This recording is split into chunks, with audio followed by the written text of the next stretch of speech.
Exercise 5.1 में question number 5 तक हमने लास्ट किया था, राइट।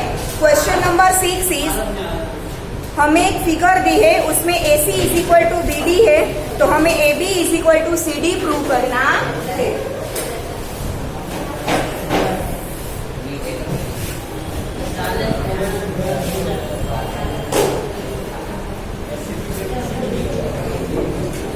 ये है इसे ABCD हमें पॉइंट दिए।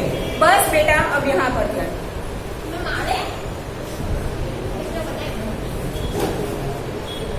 ठीक है। ऐसा हमें एक लाइन सेगमेंट दिया है। लाइन सेगमेंट क्या है? AD। लाइन सेगमेंट AD में 2 पॉइंट है B एंड C, ठीक है, जिसके लिए हमें दिया है AC is equal to BD, तो हमें प्रूव करना है AB is equal to CD। मैंने आपको लास्ट लेक्चर में भी बोला था कि जियोमेट्री में जब प्रूव करना हो तब हम पूरा आंसर कितने पार्ट में लिखेंगे? 3 पार्ट। सबसे पहला क्या आएगा? गिवन हमें क्या है? AC is equal to BD दिया है। फिर टू प्रूव, मतलब हमें प्रूव करना है, क्या प्रूव करना है हमें? AB is equal to CD, ठीक है। एंड फिर हम लिखेंगे प्रूव, मतलब हमारा मेन आंसर, आंसर का मेन पार्ट।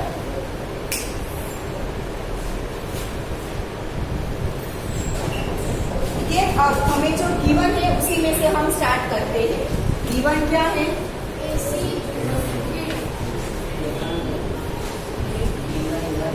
आप यहाँ पर कौन सी चीज कहाँ से लिख रहे हो, वो सारे रीजन आपको ब्रैकेट में लिखने होंगे। जियोमेट्री में ये कंपलसरी है। आप प्रूफ में जो भी सेंटेंसेस लिख रहे हो उसका रीजन क्या है वो आपको ब्रैकेट में लिखना होगा। तो मैंने पहले लिखा AC is equal to BD, क्यों? क्योंकि मुझे ऑलरेडी गिवन है, ठीक है। अब आप देखो, ये AC है, उसमें से मैं BC माइनस कर दूं तो क्या बचेगा? AB बचेगा। दूसरा मेरे पास है BD, ये पूरा BD है, उसमें से भी मैं BC माइनस कर दूं तो क्या बचेगा? CD बचेगा। अब दोनों में से ही मैं BC माइनस कर रही हूँ, ये दोनों इक्वल है, 2 इक्वल पार्ट में से मैं कोई एक इक्वल पार्ट ही माइनस कर रही हूँ, तो रिमाइंडर है वो भी क्या होगा? Axiom number 3, Euclid's axiom number 3, ठीक है। Equal is subtracted from equals, the remaining are also equal होगा, ठीक है। तो हम क्या करेंगे? Subtract BC from both sides, तो AC minus BC is equal to BD minus BC करेंगे हम, ठीक है। अब AC माइनस BC, AC में से BC माइनस कर दो, क्या बचेगा? पूरा ये BD है, उसमें से BC माइनस कर दिया, क्या बचेगा? CD। ये हमें कहाँ से मिला? देखो यहाँ पे लिखना पड़ेगा ना, Euclid's axiom number 3।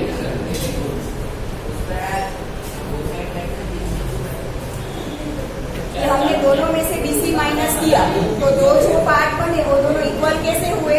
According to Euclid's axiom 3। तो AB इज इक्वल टू क्या मिला मुझे? CD मिला, ठीक है, जो मुझे प्रूव करना था। Final answer hence prove.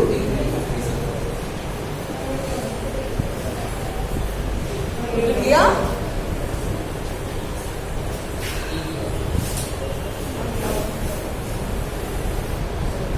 Pushpraj बेटा, इस तरफ आने की वजह वो बेंच खाली है, वहां पे चले जाओ। क्या? अरे वो वाली बोल रही हूँ, दूसरी वाली बेंच। अरे भगवान, क्या हो जाएगा उसमें?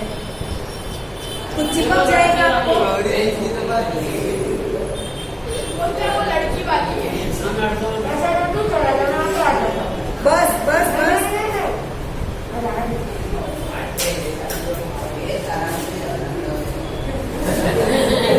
नहीं, इसमें क्या प्रॉब्लम है बेटा बैठने में?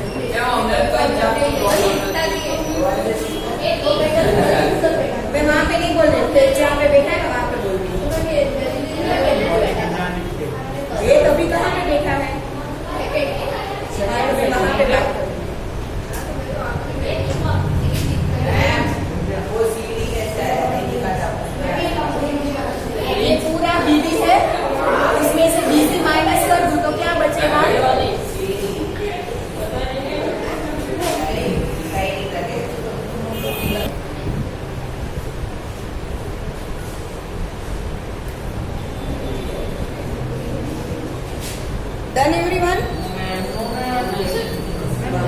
આટલું નાનું લખવામાં તમારે આટલી વાર લાગે છે. चलो नेक्स्ट क्वेश्चन नंबर 7 क्या है? Why is axiom 5 in the list of Euclid's axioms considered a universal truth? Note that the question is not about the fifth postulate. यहाँ पर नोट भी है क्योंकि बहुत सारे स्टूडेंट्स हैं जो एक्सियोम 5 और पोस्टुलेट 5 को मिक्स कर देते हैं. ये क्वेश्चन यूक्लिड्स एक्सियोम 5 पर है, पोस्टुलेट 5 पर नहीं. तो यूक्लिड के मैंने जो आपको पहले स्टार्टिंग में थोड़ी डेफिनेशंस लिखवाई थी, उसके बाद 7 एक्सियोम्स लिखवाए थे. उसमें से एक्सियोम नंबर 5 क्या है? The whole is greater than the part. The whole is greater than the part. ठीक है, वो हमें क्या बोला है? Why is axiom 5 in the list of Euclid's axioms considered a universal truth? Euclid के एक्सियोम के लिस्ट में एक्सियोम नंबर 5 को क्यों हमने यूनिवर्सल ट्रूथ बोला है? ठीक है, क्योंकि वो सिर्फ ओनली मैथमेटिक्स के लिए नहीं, क्योंकि बाकी सारे सभी फील्ड में हम देखें तो वो फॉलो होता है. जैसे कि हमारे एशिया कॉन्टिनेंट के बारे में ले लो. पूरा मानो कि एशिया कॉन्टिनेंट है, उसे हम वॉल बोलेंगे. ठीक है, इंडिया है वो उसका एक पार्ट है, तो wall is greater than the part. हो गया. सिर्फ मैथमेटिक्स के रिलेटेड नहीं, पर यूनिवर्स का कोई भी सब्जेक्ट लो या कोई भी पार्ट लो, हर एक जगह पर ये क्या है? ट्रू है. ठीक है, यूनिवर्स पे पूरा ले लो, वो होल मान लो. ठीक है, और इंडिया उसका अर्थ उसका क्या है? पार्ट है, तो obviously wall is greater than the part. ठीक है, तो किसी भी सब्जेक्ट के लिए ये ट्रू है. इसीलिए लिखो answer. Axiom 5, Euclid's axiom 5, Euclid's axiom 5. चलो मैं लिख देती हूँ आंसर.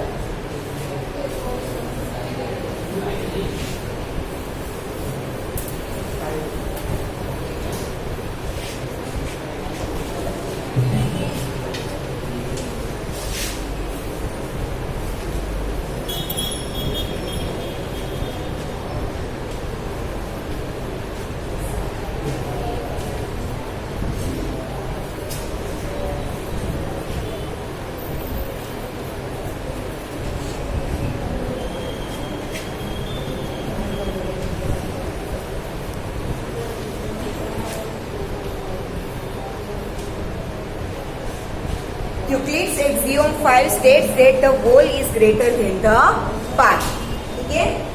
Now,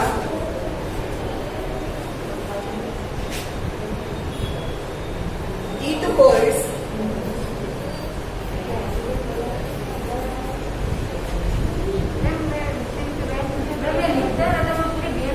आपको नहीं पसंद है तो दूसरी बेंच में चले जाओ. और वो भी लिखने की मेथड तो अचानक से चेंज नहीं कर सकता ना. It holds true in any field and not just in the field of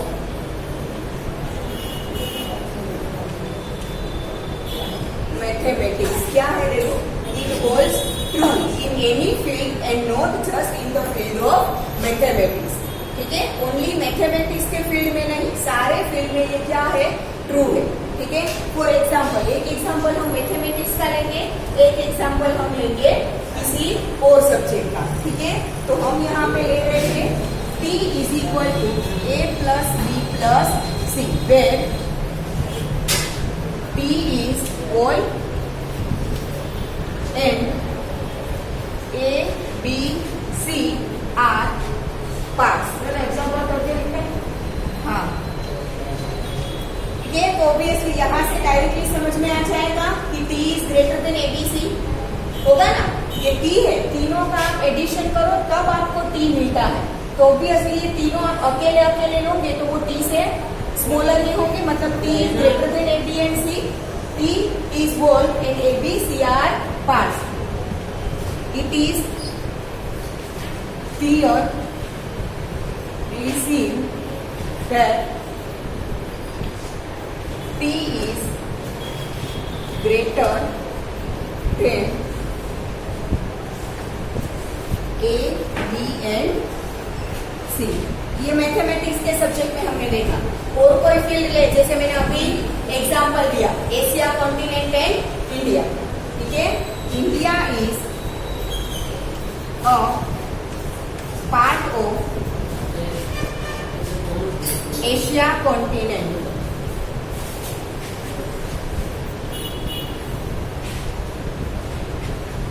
which is greater. India is a part of Asia continent which is greater. Asia क्या है? ग्रेटर है इंडिया से। ठीक है, तो हमें क्या पूछा था? Why is axiom 5 in the list of Euclid's axiom considered a universal truth? Therefore, final answer हम क्या लिखेंगे? Therefore,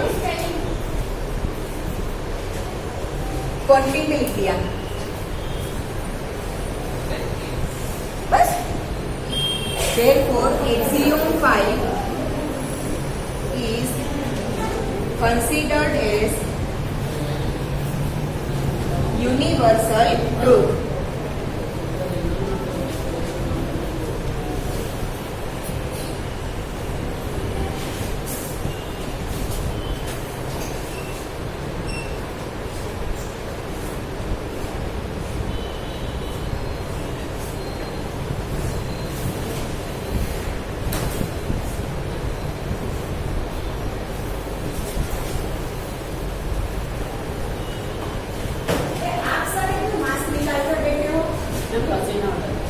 पसीना हो रहा है, मुझे तो बोलने में प्रॉब्लम हो रही है, सफोकेशन होता है। बोलो, आप ट्राई करो, इतना बोलो, इसीलिए निकाल के रखा है। रोहन, मास्क कहाँ है आपका?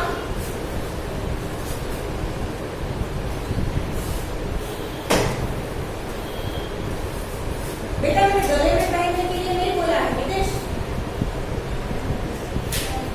आपका मास्क नहीं निकलना चाहिए, आपको बात बोलना होता है, इसलिए तो बोलते हैं कि बातें मत करो। बातें नहीं करोगे तो कोई प्रॉब्लम नहीं होगा, हमें तो कंटिन्यू बोलना होगा।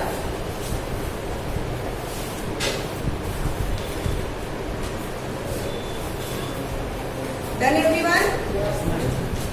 चलो नेक्स्ट एक्सरसाइज 5.2 करने से पहले हमें एक पोस्टुलेट लिखना है।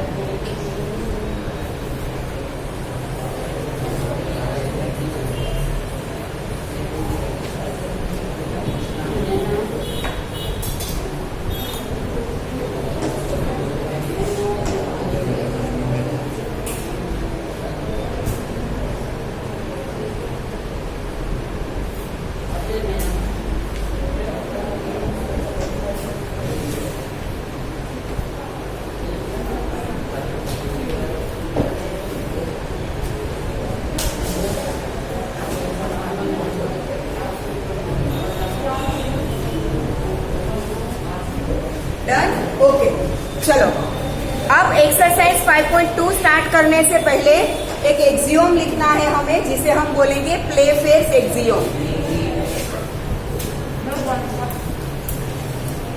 मैं लिखवा रही हूँ बेटा।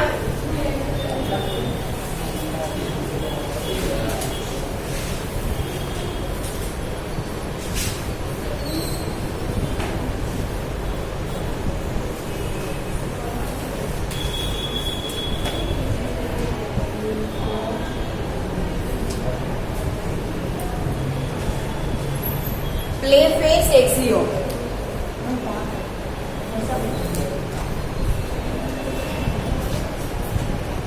मैं लिखवा रही हूँ बेटा। प्ले फेस एक्सियोम है, हमें यूक्लिड का 5th पोस्टुलेट याद करो। 5th पोस्टुलेट यूक्लिड का क्या है?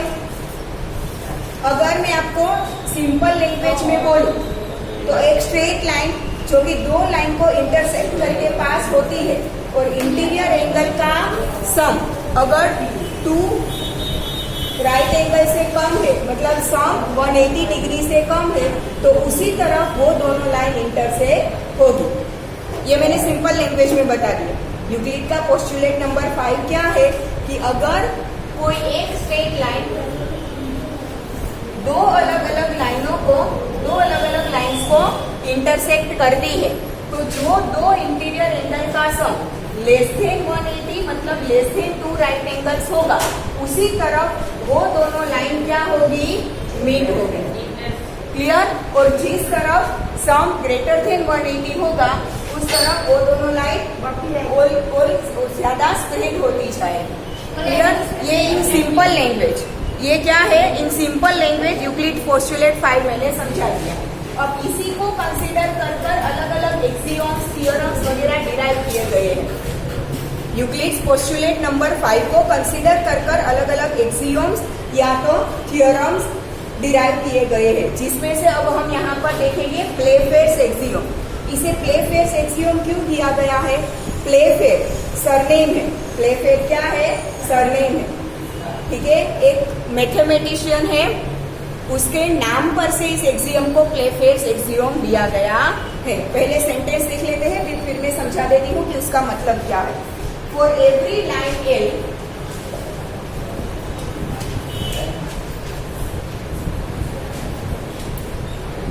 एंड फॉर एवरी पॉइंट, नहीं बेटा एक ही सेंटेंस है इसमें, for every point P not lying on L, there exists a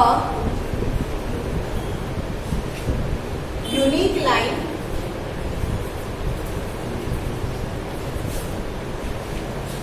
M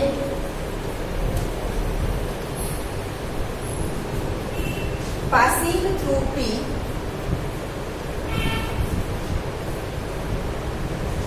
and parallel to L.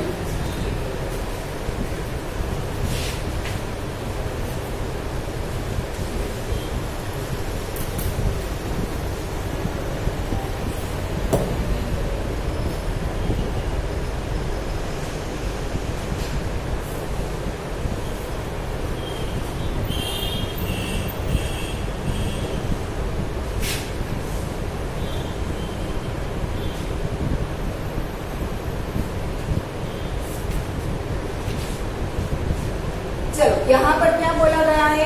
For every line L, हमारे पास ये एक लाइन एल है, ठीक है, and for every point P not line on L, L पर line, ये line L है, line L पर लाइन ना करता हो वैसा कोई पॉइंट पी है, not line on L, L पर ना हो, फिर एल के सिवाय कहाँ कहीं पर भी हो सकता है।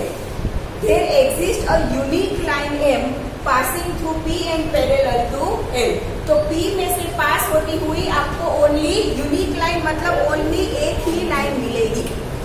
P में से पास होती हुई आपको एक ही लाइन मिलेगी कि जो L से पैरेलल हो। P में से पास होती हुई आपको इनफाइनाइट नंबर ऑफ लाइंस मिलेगी, बट जो L से पैरेलल होगी वैसी लाइन यूनिक होगी, मतलब वन एंड ओनली वन होगी। समझ में आ रहा है मैं क्या बोल रही हूँ? ठीक है, ये P में से पास होती हुई लाइन है M, जो कि L से क्या है, पैरेलल है। ये P में से infinite number of lines pass होगी, बट L से जो पैरेलल हो वैसे सिर्फ एक ही लाइन होगी। समझ में आ रहा है? ठीक है, हमने आगे यूक्लिड के पोस्टुलेट्स एंड एक्सियोम्स लिखे, उसमें हमने पोस्टुलेट्स में लिखा था कि कोई एक सिंगल पॉइंट में से infinite number of lines pass हो सकती है, तो P में से ऐसी infinite number of lines pass होगी, बट जो L से पैरेलल होगी वैसी यूनिक लाइन होगी, मतलब एक ही लाइन होगी जो कि L से पैरेलल हो सकती है। बाकी सारी लाइन को आप लंबे खींचो तो L को वो कहीं ना कहीं पे इंटरसेक्ट करेगी, सिर्फ एक ही ऐसी लाइन होगी जो L को कभी भी इंटरसेक्ट नहीं करेगी। आया समझ में? This is Playfair's theorem. ठीक है, अब इसके ऊपर से प्लेफेयर्स थ्योरम के ऊपर से, प्लेफेयर ने नहीं दिया है, इसी थ्योरम के ऊपर से हम एक सेंटेंस अलग से लिख सकते हैं कि two distinct intersecting lines can not be parallel to the same line. Two distinct, हाँ ड्राइंग कर लेना, हाँ। Two distinct intersecting lines can not be parallel to same line. हाँ बोला मैंने बेटा, ये ड्रॉ करना है। Two distinct intersecting lines can not be parallel to the same line.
देखो ये लास्ट जो सेंटेंस मैंने लिखवाया उसका मतलब क्या है वो ड्रॉ करके समझाती हूँ। ऊपर का हो गया सबका ड्राइंग का।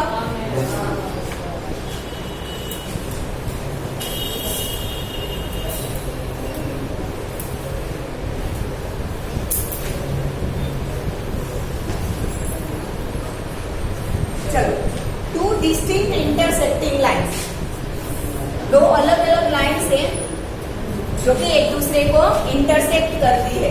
To distinct intersecting lines can not be parallel to the same line. ये दोनों किसी एक सेम लाइन से पैरेलल नहीं हो सकते। दोनों की अपनी अपनी पैरेलल लाइन्स हो सकती है, पर किसी एक सेम लाइन से दोनों पैरेलल नहीं हो सकती। आया समझ में?